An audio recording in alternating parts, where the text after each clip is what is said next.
Queridos, eu queria convidá-los agora a abrir a Escritura no Salmo 46. Nós iremos interromper a sequência no livro de Gênesis, a história de Abraão, considerando o momento que nós estamos vivendo, e trazer uma mensagem mais diretamente relevante para essa situação. Salmo 46, que nos diz: Deus é o nosso refúgio e fortaleza, socorro bem presente nas tribulações. Portanto, não temeremos, ainda que a terra se transtorne e os montes se abalem no seio dos mares, ainda que as águas tumultuem e espumejem e na sua fúria os montes estremeçam. Há um rio cujas correntes alegram a cidade de Deus, o santuário das moradas do Altíssimo. Deus está no meio dela, jamais será abalada, Deus a ajudará desde o romper da manhã. Bramam nações, reinos se abalam, Deus faz ouvir a sua voz e a terra se dissolve. O Senhor dos Exércitos está conosco, o Deus de Jacó é o nosso refúgio. Venham contemplar as obras do Senhor, que tem feito assolações na terra. Ele faz cessar as guerras até os confins do mundo, quebra o arco, despedaça a lança, queima os carros do fogo. Aquietem-se e saibam que eu sou Deus. Sou exaltado entre as nações, sou exaltado na terra. O Senhor dos Exércitos está conosco, o Deus de Jacó é o nosso refúgio. Amém?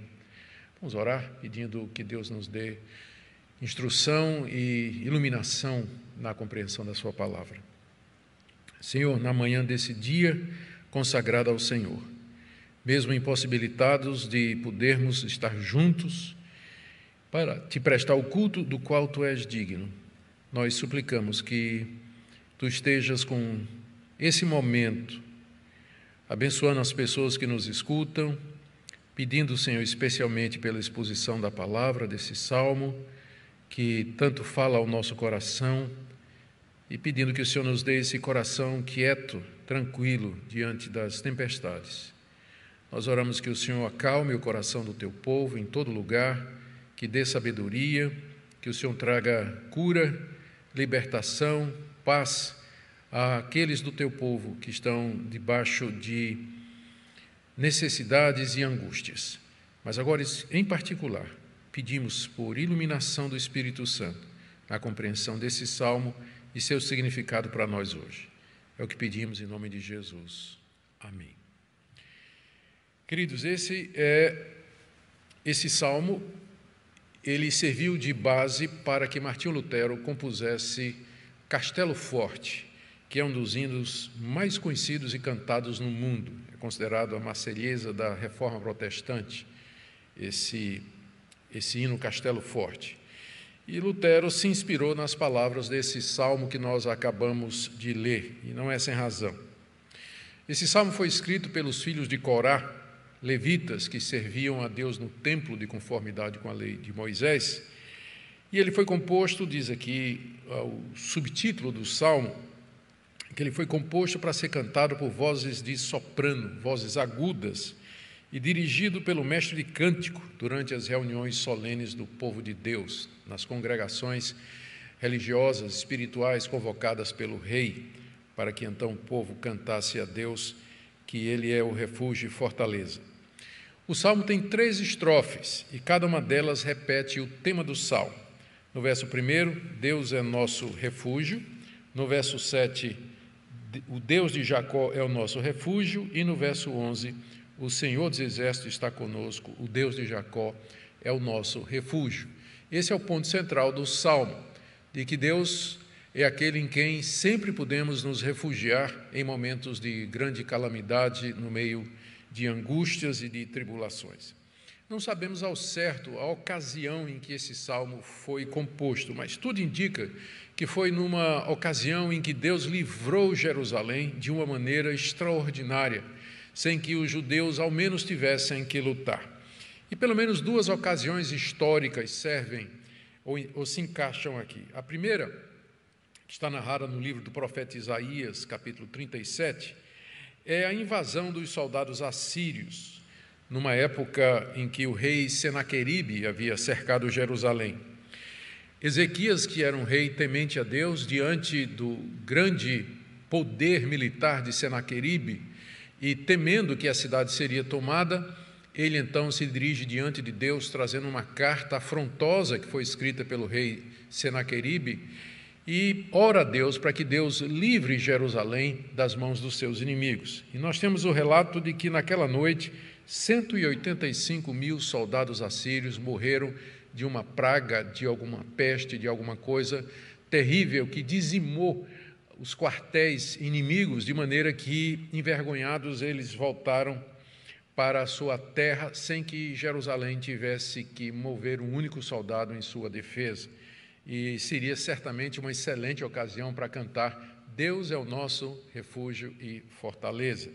Ou então, como está no segundo livro das Crônicas, quando o rei Josafá, outro rei temente a Deus, se viu ameaçado pelos moabitas e amonitas que vieram em grande multidão contra a terra de Deus, ele clamou a Deus, buscou a Deus e Deus fez com que os inimigos se confundissem e se matassem mutuamente, de maneira que aquela invasão foi desbaratada.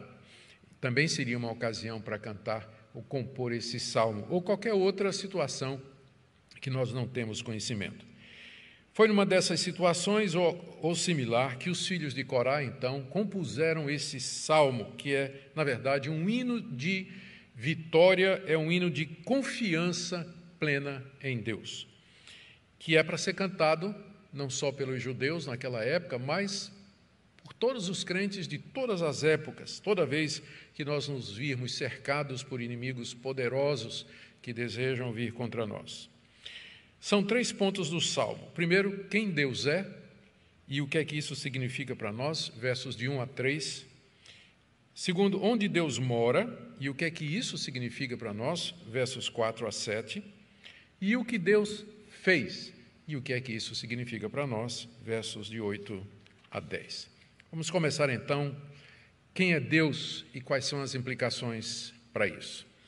O salmista começa comparando Deus a um refúgio e uma fortaleza. Aí, no verso 1, Deus é nosso refúgio e fortaleza. Fortalezas eram cidades edificadas em locais estratégicos e cercadas por um muro praticamente impenetrável, fortemente armadas e difíceis de serem conquistadas e destruídas. Ali, nas fortalezas, os fugitivos de guerra podiam encontrar abrigo e proteção, paz e segurança no meio do conflito, como a cidade de Jerusalém, edificada sobre o Monte Sião, que era fortemente murada e cercada. Assim, como uma cidade murada, como uma fortaleza, o salmista nos diz, no verso 1, Deus é um socorro bem presente nas tribulações, ou seja, Ele sempre é um socorro em qualquer época, Sua ajuda nunca falta e Ele sempre está presente com o seu povo no meio de todas as suas dificuldades e especialmente em época de tribulações e adversidades, como, por exemplo, o cerco de Jerusalém por tropas inimigas, conforme nós já vimos. Em Deus nós podemos encontrar refúgio e abrigo contra os inimigos que vêm contra nós. Martinho Lutero usou esse salmo não somente para compor Castelo Forte, mas ele meditava e orava constantemente no Salmo 46, diante das perseguições e ameaças que ele sofria o tempo todo durante o período da Reforma, ameaça que vinha da Igreja Católica e que vinha também de alguns príncipes alemães que eram contra a Reforma. Se Deus é uma fortaleza na qual nós encontramos refúgio e socorro em todo o tempo, qual deve ser então a nossa atitude? É o que responde aqui o salmista, ou os salmistas, no verso 2. Portanto, veja só a sequência. No verso 1, Deus é nosso refúgio e fortaleza, socorro bem presente nas tribulações. Portanto, aqui vem as consequências de Deus ser o que Ele é para o seu povo. Portanto, não temeremos, não teremos medo, não vamos ficar assustados, apavorados, entrar em pânico, amedrontados, temendo pela nossa vida, a vida da nossa família, dos nossos filhos, amigos, temendo pelo nosso sustento, pela nossa integridade física, temendo pelas nossas liberdades, temendo ser alcançado pelos inimigos do povo de Deus. Nós sempre podemos encontrar refúgio em Deus e ali abrigo, segurança e socorro. Não temer é a consequência de nós sabermos que Deus é o nosso refúgio e fortaleza. Eu sei que esse é um momento em que muita gente está com o coração apreensivo, o coração com medo, o coração ansioso, o coração abatido e desanimado. Mas Deus é o nosso refúgio e fortaleza, e como uma cidade murada, como uma cidade fortificada e protegida, nós podemos correr para o nosso Deus e ali descansar o nosso coração, sabendo que Ele está no controle de todas as coisas, sabendo que Ele domina sobre tudo e todos e que o poder humano não é nada comparado com o poder divino. Portanto, não temeremos, não temeremos. E isso, mesmo diante das piores ameaças. Note que os salmistas, eles descrevem aqui algumas perturbações naturais que representavam o que de pior poderia acontecer naquela época, versos 2 e 3. Portanto, não temeremos, ainda que a terra se transtorne e os montes se abalem no seio dos mares, ainda que as águas tumultuem e espumejem e na sua fúria os montes estremeçam. Ele está falando aqui de terremotos, quando ele diz que a terra se transtorne, ou seja, que ela trema, que ela se abale, que mude de lugar, fazendo com que os montes sejam lançados nas profundezas dos mares. Aí no verso 2, a terra se transtorna, os montes se abalam no seio dos mares. Ou talvez tempestades e tsunamis, onde ele menciona aí no verso 3, que as águas tumulteiem e espumejem, e na sua fúria os montes estremeçam, tsunamis, tempestades violentas a ponto dos montes tremerem diante da braveza do oceano em fúria. Eles tremem, mas nós não, porque Deus é o nosso refúgio e fortaleza. Por isso não temeremos, ainda que a terra se transtorne, ainda que tempestades das piores venham sobre nós, ainda que os montes sejam lançados no meio dos mares, ainda que toda a ordem natural, todo o tecido político, a tessitura social, ainda que tudo aquilo que a gente conhece seja mudado e alterado, nosso Deus permanece como uma fortaleza segura, como uma cidade fortificada, na qual nós podemos entrar e podemos encontrar refúgio. Bem antes dessa época aqui do Salmo, coisas como essa já vinham acontecendo. Tremores, terremotos, tempestades, tsunamis. Aqui essas calamidades naturais, vamos chamar assim, elas representam figuradamente os inimigos de Jerusalém, os invasores que vinham contra Jerusalém. E não só para aquela época, mas também para todas as calamidades que vierem contra o povo de Deus. O povo de Deus do Antigo Testamento e o povo de Deus do Novo Testamento até os dias de hoje. Jesus mencionou coisas semelhantes no Evangelho de Lucas, no capítulo 21, se você tiver com sua Bíblia aí e quiser acompanhar. No verso 10 ele disse o seguinte, no sermão escatológico: nação se levantará contra nação, reino contra reino, haverá grandes terremotos, epidemias e fome em vários lugares, coisas espantosas e também grandes sinais vindos do céu. Não somente essas catástrofes naturais aqui, mas perturbações cósmicas no céu.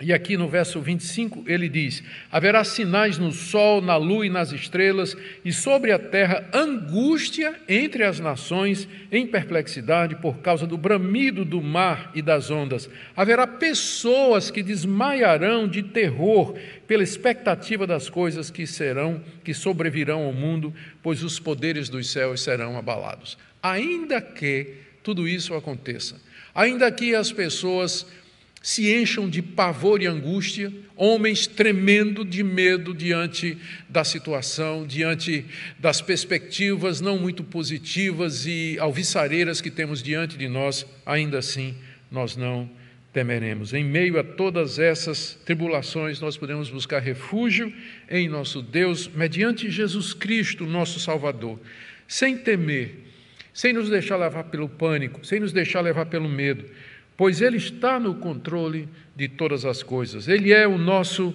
castelo forte. E se Ele permitir que essas coisas nos atinjam, Ele nos guardará para o seu reino celestial, Ele nos guardará para a Jerusalém celeste. Deus é o nosso refúgio e fortaleza, portanto, não temeremos, ainda que. Essa é a primeira parte do Salmo. Vamos agora para a segunda parte, onde Deus mora e quais as implicações disso. Veja aí do verso 4 até o verso 7. Depois de dizer quem Deus é, refúgio e fortaleza, e o que é que isso significa em tempos de tribulação, não temeremos, o Salmo agora nos mostra onde Deus mora e quais são as implicações para isso. Aqui no verso 7 ele diz, no verso 4, há um rio cujas correntes alegram a cidade de Deus, o santuário das moradas do Altíssimo, Deus está no meio dela. Depois de dizer, ele se refere a Deus aqui como sendo o Altíssimo. É a primeira vez que Deus é chamado de Altíssimo aqui no texto. E essa expressão significa que ele é o Deus sublime, maior do que toda a criação. Ele está acima da sua criação, ele transcende a sua criação. Tudo que existe é obra das suas mãos. Portanto, ele tem o controle absoluto de cada coisa que acontece, a ponto de Jesus dizer que não cai um fio de cabelo, não cai um pardal no chão, que não seja da vontade de Deus, e que os fios de cabelo da nossa cabeça estão todos contados, porque Deus é o Deus Altíssimo. Ele está acima de tudo e de todos, e ele domina, governa o mundo que ele criou de acordo com o seu plano e de acordo com o seu propósito. Apesar de Deus ser Altíssimo, ele, contudo, habita em Jerusalém, que é chamada aqui a cidade de Deus, no verso 4. Ele fala, há um rio cujas correntes alegram a cidade de Deus, o santuário das moradas do Altíssimo, Deus está no meio dela. Ele é Altíssimo, mas ele resolveu morar entre nós. Ele resolveu ter um santuário entre nós. Ele resolveu habitar entre nós, nos diz aí o Salmo. Deus está no meio da sua cidade, que é Jerusalém, que é a cidade de Deus, e nela vive. Ela é, verso 4, o santuário das moradas do Altíssimo. Que expressão maravilhosa para descrever Jerusalém, porque ali estava o templo, que era o local onde Deus era adorado e servido. Ali estava a Arca da Aliança, que representava o pacto de Deus com o seu povo, e também um local de propiciação dos pecados, onde o sangue era derramado sobre o propiciatório. Ali estava o sistema levítico, o sistema sacerdotal de pessoas que eram indicadas por Deus para ministrar os sacrifícios, interceder e orar pelo povo. Ali estava o culto verdadeiro que Deus havia ordenado. Deus se revelava e era adorado em Jerusalém, como havia estabelecido antes, através de Moisés, e mais depois através de Davi, que regulou o culto mais precisamente. Jerusalém era a casa de Deus, o santuário das moradas do Altíssimo. Agora, provavelmente o salmista tem em mente a Jerusalém celestial, porque ele diz aqui no verso 4 que há um rio cujas correntes alegram a cidade de Deus. Ele está dizendo que tem um rio que alegra Jerusalém. Só que não há rios cortando Jerusalém. Não há rios que cortam Jerusalém. Ele provavelmente aqui, os salmistas, eles estão fazendo uma combinação do Jardim do Éden e de Jerusalém. O Jardim do Éden era cortado por 4 rios, Pison, Gion, Tigre e Eufrates, e um deles corria para o Jardim de Deus, para o Éden, para o paraíso. E o jardim também era a morada de Deus entre os homens antes da queda e antes do pecado. O sentido que o Salmo pretende parece ser esse, que Deus habita no meio do seu povo, desde o Éden até nossos dias, e que de Deus corre um rio que alegra a sua morada, que alegra o seu povo. É o rio da graça, é o rio do favor de Deus, é o rio da sua misericórdia que alegra Jerusalém. E é esse rio que enche os nossos corações de alegria e de confiança no meio das tribulações e das privações que nós enfrentamos aqui. Deus está em Jerusalém. Deus está no meio do seu povo. Esse é o significado, uma vez que no Antigo Testamento Jerusalém era o símbolo, era o local da revelação e da manifestação de Deus. Quais são as consequências de Deus morar em Jerusalém, que os salmistas dizem aqui? São 3 consequências. No verso 5, primeiro, Deus está no meio dela, jamais será abalada. Isto é, nunca será conquistada, nunca será destruída. Na verdade, a Jerusalém terrena foi conquistada, sim, por Nabucodonosor no ano 587 antes de Cristo. E depois que eles voltaram, reconstruíram Jerusalém, ela foi de novo tomada, dessa feita pelos romanos, no ano 70. Então, é óbvio que o salmista aqui tem em mente a Jerusalém celestial, quando diz que Deus está no meio de Jerusalém e ela jamais será abalada. Ele se refere, como eu disse, ao povo de Deus, que é a verdadeira morada de Deus. Deus habita no meio do seu povo, dos crentes fiéis do Antigo Testamento e dos crentes fiéis do Novo Testamento.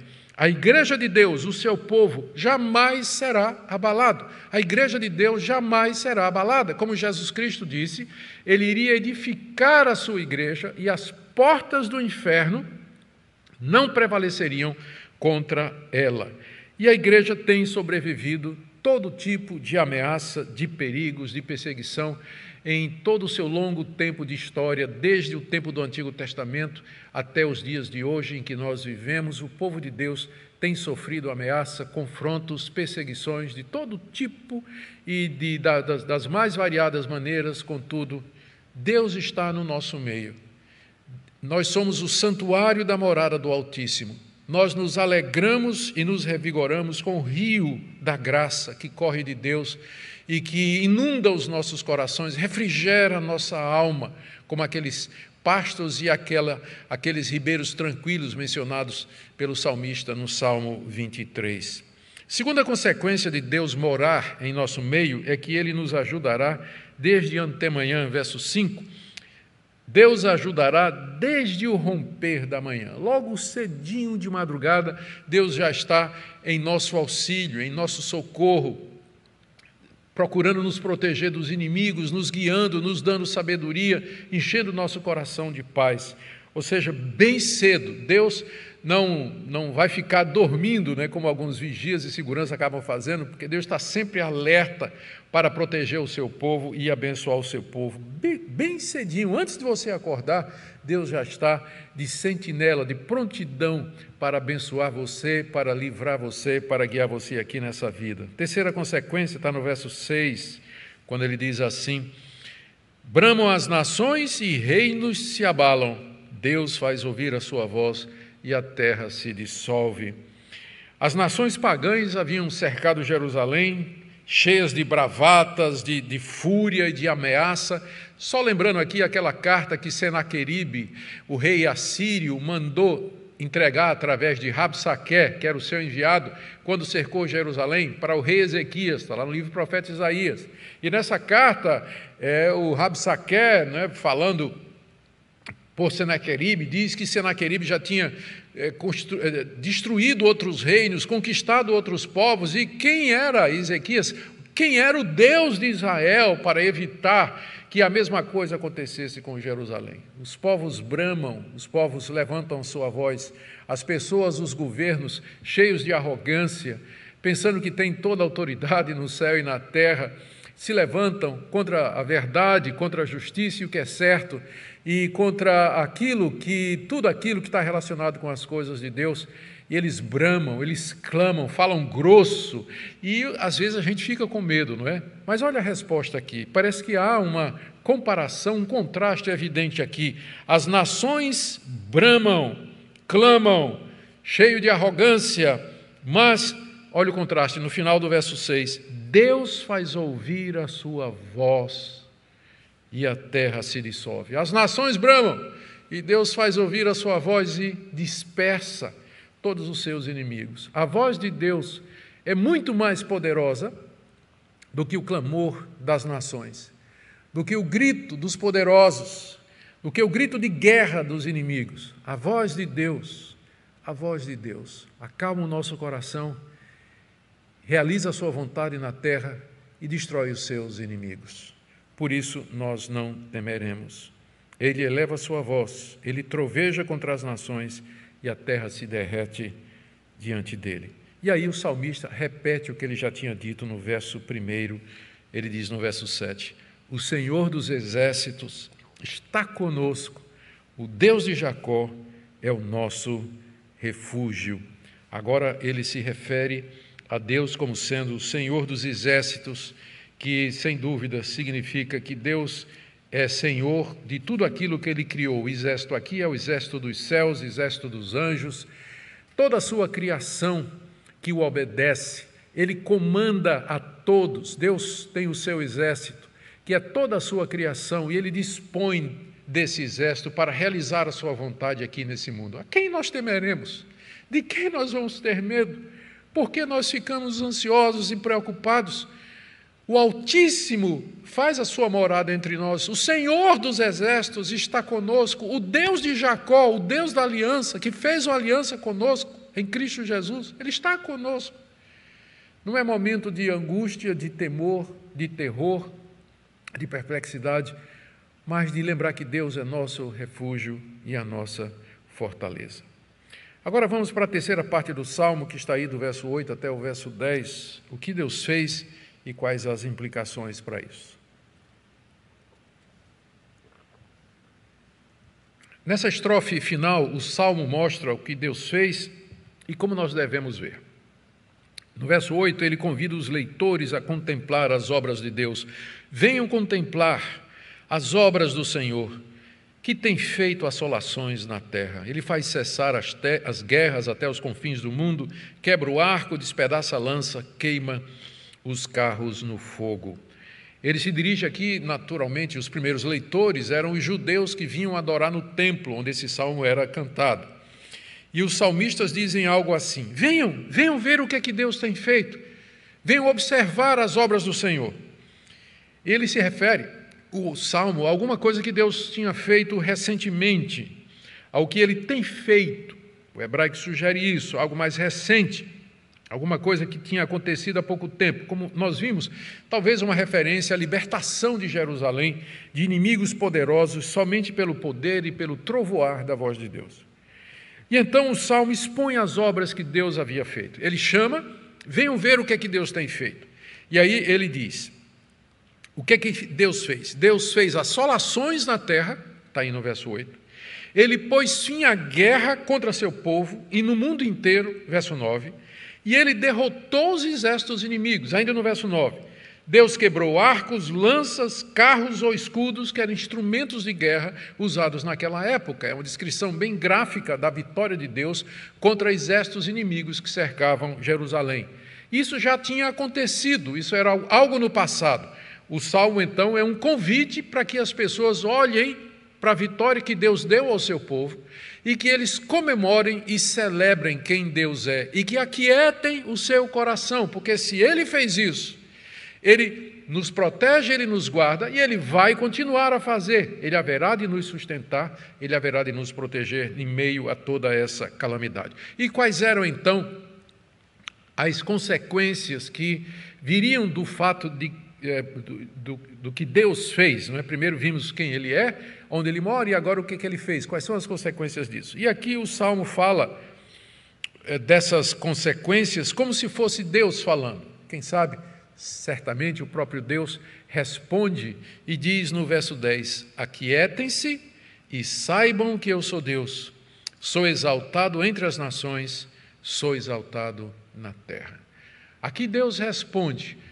O Salmo convida, venham ver as assolações que Deus fez na terra, venham ver as obras tremendas que Ele realizou, venham ver a vitória que Ele deu contra os inimigos, venham ver como Ele pacifica a guerra, Ele faz com que a guerra termine.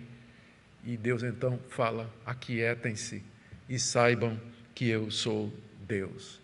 Aquietem-se, descanse o seu coração. Fique em paz diante de tudo isso que está acontecendo. Não precisa entrar em pânico, não precisa perder a esperança e a tranquilidade, mas descansa nesse Deus. E o argumento para isso, né, é que Ele é quem Ele é. Eu sou Deus. Ele é exaltado entre as nações, Ele é exaltado na terra. O hebraico permite que a tradução seja, serei exaltado entre as nações, serei exaltado na terra. É como se Deus dissesse, não se assustem com as tribulações do presente, não se assustem com os poderes humanos, não se assustem com as manifestações de hostilidade, porque eu serei exaltado entre as nações. Aqui, o Salmo faz referência profética, escatológica, messiânica, ao reino daquele que haveria de vir, do Filho da mulher, o Filho da promessa, o Senhor Jesus Cristo, que haverá de reinar sobre tudo e todos, quando ele vier a segunda vez e introduzir o seu reino celestial. Deus então será exaltado entre as nações, ele será exaltado em toda a terra, porque ele é o nosso Deus. E o Salmo termina com o mote, por assim dizer, o refrão que o caracteriza, no verso 11, dizendo: o Senhor dos Exércitos está conosco, o Deus de Jacó é o nosso refúgio. É a terceira vez que o Salmo diz isso. Como nós dissemos, esse é o ponto do Salmo, que Deus é o nosso refúgio, ele é a nossa fortaleza, por isso não temeremos. Ele habita em nosso meio, ele habita no meio do seu povo, e, portanto, o rio da graça que vem dele nos enche de alegria. O rio de Deus alegra as moradas, as suas moradas, o santuário das moradas do Altíssimo. Deus é tremendo, ele fez assolações na terra, ele venceu os inimigos, ele terminou as guerras. Por isso, aquietem-se e saibam que eu sou Deus. Queridos, em 1588, a terrível armada espanhola estava se preparando para atacar a Inglaterra pelo mar e para depor a rainha Elizabeth, porque a Inglaterra havia se tornado em grande parte reformada e provocado a ira dos reis católicos espanhóis que dominavam o mundo naquela época. Então eles mandaram seus navios de guerra invadir a Inglaterra e, de tabela, a Holanda, que estava ali próxima. E vieram 130 navios, 8.000 marinheiros, 18.000 soldados, 2.500 canhões. Isso aqui era a maior força militar daquela época, terrível, temível armada espanhola. A Inglaterra, em compensação, era pobre, fraca e sem muitos aliados. Ao saber da aproximação da armada espanhola, os crentes ingleses começaram a orar e a clamar a Deus. Muitos crentes holandeses também estavam orando e suplicando a Deus, porque o que acontecesse na Inglaterra aconteceria necessariamente também na Holanda. Quando menos esperado, então, uma furiosa tempestade da noite para o dia devastou a armada espanhola quando ela tentava contornar a Inglaterra, Escócia e Irlanda. Os navios que sobraram, e foram poucos, tiveram de retornar derrotados à Espanha. Os holandeses, então, cunharam uma moeda na cidade de Dort, em 1588, onde mostra, de um lado, os holandeses orando de joelhos na praia, e a inscrição: o homem propõe, mas Deus é quem dispõe. E no outro lado está dito o salmo: pelos seus ventos Deus os dispersou. Pelos seus ventos Deus os dispersou. O que é que esse salmo nos ensina, queridos, caminhando para o fim? Primeiro, Deus habita no seu povo, que é a sua igreja. No Antigo Testamento, simbolizado pelo paraíso e por Jerusalém. No Novo Testamento, Deus habita na sua igreja, composta dos crentes no Senhor e Salvador Jesus Cristo, aquele por meio de quem nós temos acesso a esse refúgio e essa fortaleza. Aquele que morreu na cruz, que deu sua vida e ressurgiu vitorioso dos mortos, para que nós pudéssemos ter acesso ao trono do Altíssimo e ali nos alegrar no rio da graça que corre do seu trono até os nossos corações. Segunda lição que nós aprendemos é que Deus tem uma aliança com o seu povo, Deus tem uma aliança com a sua igreja. No Antigo Testamento, essa aliança foi feita com Abraão, com Isaac, Jacó, com Davi. E os crentes em Jesus Cristo, que têm a mesma fé de Abraão, Isaac, Jacó e de Davi, nós somos herdeiros dessas promessas. A igreja é o Israel espiritual. É o Israel espiritual. Os crentes em Jesus, portanto, são herdeiros de todas as promessas de Deus. Essa aliança foi ratificada no precioso sangue de Jesus, portanto, válida, permanente e eterna, e por ela nos chegamos à presença de Deus. Terceira lição Deus é a fortaleza, o refúgio e o socorro do seu povo. Ele está conosco sempre, mesmo diante das piores ameaças, os mais terríveis inimigos, as mais horríveis calamidades e os mais cruéis flagelos. Ainda que todas estas coisas aconteçam, nosso Deus é nosso refúgio e fortaleza, socorro bem presente nas tribulações. Ele nos ajudará e protegerá do mal. Portanto, os cristãos devem lembrar quem Ele é, devem lembrar onde Ele mora, em nosso meio, e o que Ele fez e que, portanto, significa o que Ele pode fazer. Por isso, nunca ficar temerosos, aquietar-se, reconhecer que Deus é Deus, lembrar-se das obras salvadoras de Deus na história e especialmente das suas obras redentoras. A encarnação de Cristo, sua vida, ministério e milagres, sua morte vicária na cruz, sua ressurreição, o derramamento do Espírito e a vitória sobre o pecado, Satanás, o mundo e a morte. Em quinto lugar, esse salmo nos ensina que as calamidades que Deus envia sobre o mundo são avisos dele para que nos arrependamos e nos preparemos para o encontro final com ele. A destruição dos exércitos inimigos, a menção a terremotos, tsunamis e tudo mais que nós encontramos no Salmo, são prenúncios dos horrores finais que aguardam a humanidade no dia do juízo. Deus quer que nós nos arrependamos e nós estejamos preparados para esse encontro por Ele. Essa é uma das finalidades de catástrofes como terremotos, epidemias, pandemias, pestes, fomes e outros transtornos que fazem parte dos juízos naturais ou materiais de Deus aqui nesse mundo, chamamos de castigos temporais de Deus. O objetivo de Deus é quebrar a nossa arrogância, tirar-nos do nosso descanso aparente, não é? Da nossa falta de atenção às coisas dele. Nós ficamos abatidos, sonolentos, indispostos, e coisas como essa nos despertam para as coisas espirituais, desapegam o nosso coração das realidades terrenas e nos preparam para a vinda do Senhor Jesus. Em meados do século XVIII, teve um grande terremoto em Londres, e que destruiu muitas casas e matou muita gente. Nessa época, John Wesley e George Whitefield estavam pregando o Evangelho, era o meio do grande avivamento evangélico da Inglaterra do século XVIII. John Wesley viu e estava vivo, não é? Ele foi uma das pessoas que presenciou esse terremoto tremendo que aconteceu em Londres. Então, ele pregou um sermão que foi baseado nesse salmo aqui que nós estamos lendo, destacando especialmente o verso 8, venham contemplar as obras do Senhor que tem feito desolações na terra. E ele aplicou isso ao terremoto como sendo uma desolação que Deus fez e que nós deveríamos ir e contemplar e temer diante de Deus, porque elas são um prenúncio do que vai acontecer no futuro.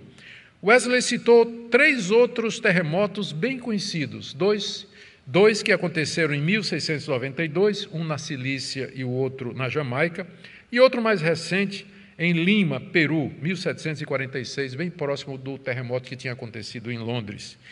E aí, nesse sermão, Wesley dá uma descrição gráfica, com base em testemunho ocular, do horror da destruição do terremoto de Londres, a rapidez com que aconteceu, os milhares de mortos, os cadáveres soterrados e os tsunamis que varreram ilhas inteiras como a ilha de Calau. No final, ele avisa o povo de Londres, esses tremores que tivemos são um aviso de Deus, preparem-se para se encontrar com Ele, porque o juízo final se aproxima. Venham, vejam as assolações que Deus tem feito na terra e temam diante daquele que tem todo o poder no céu e na terra. Não temam os homens. Os homens podem matar o nosso corpo, mas eles não podem matar a nossa alma. Tema aquele que pode, além de matar o corpo, lançar a sua alma no inferno eternamente. Deixe-me terminar, então, com algumas aplicações práticas. Para você que está aflito, está ansioso, está preocupado com tudo isso que está acontecendo no mundo, não é só a pandemia, não. Não são só os decretos, não. mas a incerteza financeira, a confusão de vozes, a desinformação, a perplexidade daquilo que está acontecendo no mundo, o que virá pela frente, não deixe que essas coisas encham o seu coração de temor.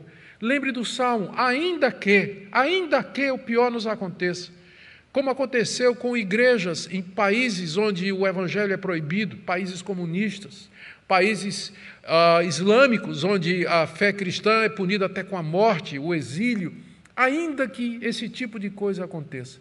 Como nossos irmãos que vêm enfrentando isso e enfrentaram durante 2000 anos de história, nós encontraremos refúgio e tranquilidade em nosso Deus. Tudo isso aqui passa.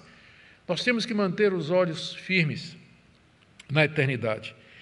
Devemos crer que Ele vai proteger sua igreja dos seus inimigos. Proteger aqui não significa que nós sempre teremos liberdade, que nós sempre teremos tranquilidade, teremos prosperidade. Não, significa que Ele vai nos guardar para o seu reino, ainda que nós tenhamos de perder tudo o que nós temos e enfrentar vicissitudes e angústias aqui nesse mundo.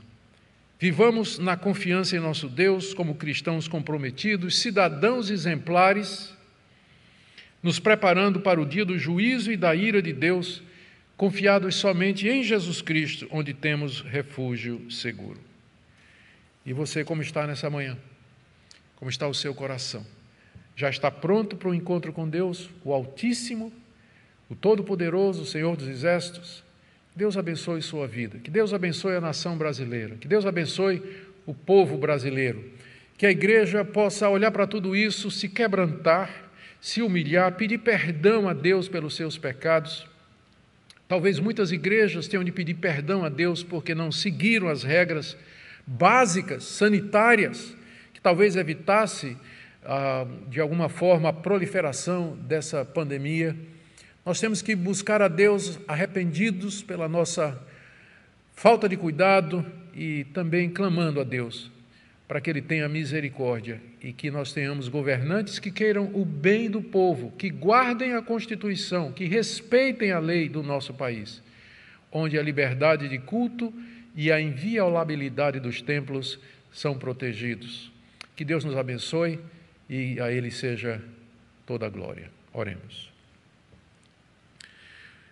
Pai querido, nós estamos diante de Ti em momentos de crise, momentos de grande angústia, e nós pedimos que, como o Senhor nos ensina nesse salmo, que nós aquietemos o nosso coração, que nós não temamos coisa nenhuma, que nós fiquemos firmes naquele que é o nosso refúgio e fortaleza, o Senhor Jesus, nosso Senhor e Salvador. Nós oramos por conforto e consolo para os que estão tristes, abatidos, desanimados. Senhor, conforte o coração. Que o rio da graça, que mediante Cristo Jesus escorre do teu trono até o coração da tua igreja, ele seja abundante. Que bebamos desse rio com alegria e refresquemos a nossa fé, a nossa esperança, o nosso coração em dias terríveis. É o que nós pedimos em nome do Senhor Jesus. Amém.